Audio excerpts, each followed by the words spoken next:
Супрацоўнікі міліцыі Брэсцкай вобласці правялі спецыяльную аперацыю па спыненні канала пастаўкі жывога тавара ў мэтах сэксуальнай эксплуатацыі з Беларусі ў Грэцыю. Сярод кандыдатак на быццам бы работу ў аб'ектах грамадскага харчавання ў гэтай краіне былі і жыхаркі Брэсцкай вобласці.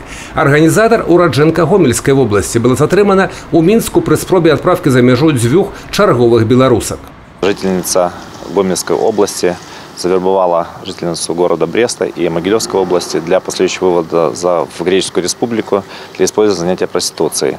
При выезде 30.03 она была задержана и выдворена в ВВС. Октябрьский РОВД города Минска, Следственным комитетом Октябрьского РОВД города Минска направлено уголовное дело в суд по преступлению, предусмотренным статьей 171. В настоящее время у гражданки наложен арест, изъято $40 000. Проводится дополнительное уголовное расследование.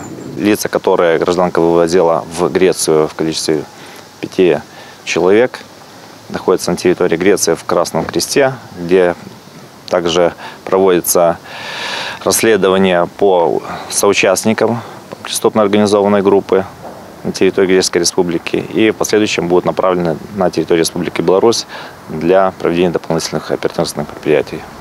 Цяпер вядзецца расследаванне і вызначаюцца асобы, якія маюць дачыненне да міжнароднай злачыннай арганізацыі, што займаліся трафікам жывога тавара на тэрыторыі Грэцыі. У гэтай краіне вядзецца дасудовае разбіральніцтва. Арыштавана 8 асоб, сярод якіх 2 беларускі.